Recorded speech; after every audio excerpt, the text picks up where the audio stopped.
check against delivery. Bruno Rodríguez, Ministro de Relaciones Exteriores de Cuba, es un placer para mí darte la bienvenida aquí en Bruselas. La última vez que el Ministro Rodríguez estuvo en Bruselas, hace casi un año y medio, diciembre de 2016, firmamos el Acuerdo de Diálogo Político y Cooperación, PDCA, junto con los 28 Estados Miembros de la Unión Europea. Este fue un momento histórico para las relaciones entre la Unión Europea y Cuba. Hoy nos reunimos para completar el cambio de página y lanzar nuestro trabajo conjunto para la implementación de este acuerdo. Hoy acabamos de celebrar la primera reunión del Consejo Conjunto UE-Cuba, el máximo órgano de dirección y en virtud del nuevo acuerdo. El acuerdo, que está en aplicación provisional desde noviembre pasado, puso fin a una anomalía. Hasta ahora, Cuba ha sido uno de los pocos países del mundo sin vínculos contractuales con la Unión Europea. Esto a pesar del hecho que la Unión Europea es el primer socio comercial de Cuba, el primer inversor y su principal socio de desarrollo. El acuerdo brindará ahora nuevas oportunidades para más inversión y más intercambio comercial entre nosotros. También nos permitirá apoyar mejorar el proceso de reforma económica y social de Cuba, y contribuir a su desarrollo sostenible. Hoy firmamos un nuevo programa de cooperación en energías renovables, por un valor de 18 millones de euros, cuyo objetivo es ayudar a Cuba a alcanzar su ambiciosa meta de obtener el 24% de la electricidad del país a partir de fuentes de energía renovables. Se está preparando otro proyecto de 21 millones de euros sobre seguridad alimentaria y agricultura sostenible. También hoy hemos acordado continuar fortaleciendo los intercambios y la cooperación culturales. Este es el año europeo del patrimonio cultural, y el próximo año celebraremos un cumpleaños importante. La Habana celebrará su 500 aniversario y estamos identificando formas de celebrar la ocasión con Cuba, incluida la visita de la Orquesta de Jóvenes Europeos. Hoy hemos también decidido iniciar 5 nuevos diálogos en áreas que son importantes para ambas partes. Hemos acordado cooperar más estrechamente en la no proliferación de las armas de destrucción masiva.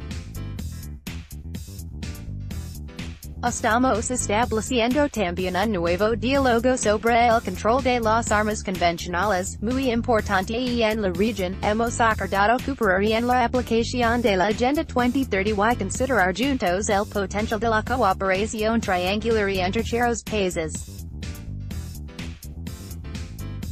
El comisario Mimica visitará La Habana en julio próximo para fortalecer nuestro diálogo y nuestra cooperación en esta área. Hemos acordado también institucionalizar nuestro diálogo sobre derechos humanos, como un pilar clave de nuestra relación.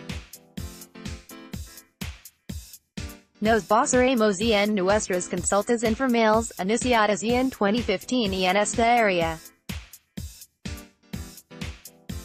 Hoy hemos acordado las fechas y los lugares de las primeras reuniones de los 5 diálogos políticos que tendrán lugar en Bruselas o en La Habana entre octubre 2018 y marzo 2019. La UE quiere trabajar más estrechamente con Cuba en temas de interés común en el Caribe y América Latina.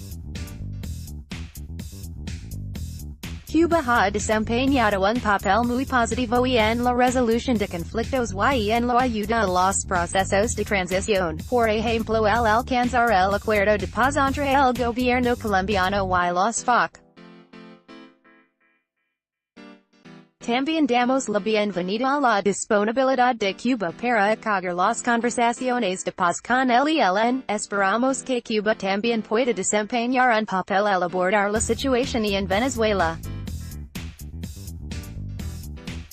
queremos reforzar también el diálogo con Cuba aprovechando que ostenta la presidencia pro tempore de la CEPAL durante los próximos 2 años.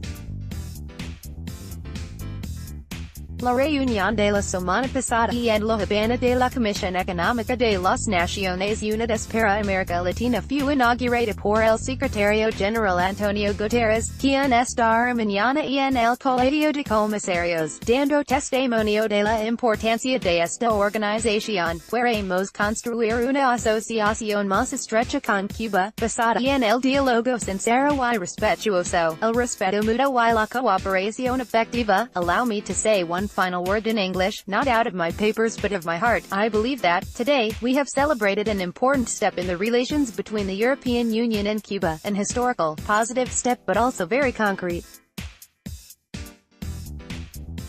We have managed to move our relation to a completely different level compared to the past. Differences remain in certain areas, but this is a concrete investment in dialogue, in cooperation in all the areas where this is possible, and fruitful for our peoples and for the region. I believe this is a small big element of positive news in a world that is more and more troubled, showing that commitment, dialogue, perseverance can bring good diplomatic results. We have a very intense agenda in front of us. Our teams have a very intense in front of them. The next council will be held in more or less 1 year. As I said, we have agreed on a very dense, intense and important agenda for our cooperation. Bruno Rodríguez, I would also like to thank you personally for your engagement in this process, and again, I am looking forward for a cooperation that will be very important, not always easy, but always very important. Thank you. Muchas gracias. Q. Este que l'experience QUE déjà l'oué avec Cuba et l'embargo d'états unis pour être utile dans le contexte actuel avec l'Iran. Est une mesure que l'on peut envisager auxquelles sont les mesures que vous êtes en train d'envisager pour répondre aux éventuels effets des sanctions des États unis sur les entreprises européennes. I see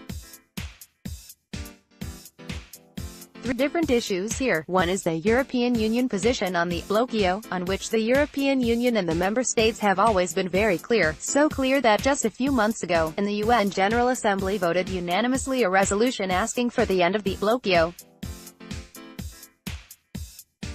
This because we believe that trade, investment and economic relations are actually very powerful tools for sustainable development, for economic opportunities, and not only for those who are investing but also for the people of Cuba. We are on this extremely clear, and we have always been. Second point is the extraterritorial effects of the U.S. embargo in the island. As you know, this has always been an issue for the Europeans, for the European Union and for the member states in terms of need to protect the European investments and the European economic and political interests vis-a-vis the extraterritorial effects of the U.S. embargo. We have always worked on that. It is not something new, and this is a long-standing practice. The third part, which is the connection you raised between the experience we had in the past and in these years on the extraterritorial effects of U.S. sanctions on Cuba, and the new situation that is now created with Iran, is something that I would not mix. The two countries are extremely different from each other, and if you want to know more about our approach to Iran, I guess you can come back around 10 o'clock this evening after the next 2 meetings we will have. You will hear more from me on Iran. Iran is a specific situation, extremely detailed in the nature of the mechanisms, so I do not make any link nor any comparison. But obviously, there is, let us say, a consolidated European approach when it comes to defending and protecting European economic interests, but otherwise, beyond that, I will not do any link or any comparison at all. Q. Quedan 5 días para las elecciones en Venezuela, están preocupados. Cuba se ofrecería por ejemplo en el marco de la presidencia del CEPAL mediar frente la situación que se vive en Venezuela. We discussed the situation in Venezuela as we always do, as we also always discuss the situation in the region more broadly, not only in Venezuela. I have to say we discussed many different issues related to EU, Latin American, Caribbean relations and the specific relations we have with many countries in the area, which are strategically key for us. You know the EU's position on Venezuela and on the upcoming vote on Sunday very well. We have called and we continue to call for a process that could be credible, with the participation of all political forces, transparent and with a calendar that would allow for this. This does not seem to be the case at the moment. We will come back after that date with the next discussions in the European Foreign Affairs Council with the member states to assess the situation. I personally believe that Cuba could play a positive role in trying to avoid further negative developments and trying to reopen and negotiate a political solution and dialogue. The European Union has always been investing and encouraging both the government in Caracas and the opposition to engage in meaningful, respectful, negotiated solution out of a political dialogue, and as we say it in Italian, hope is the last one to die. We still have some hope, even if I have to tell you that the signals we are receiving from Venezuela are not encouraging at all.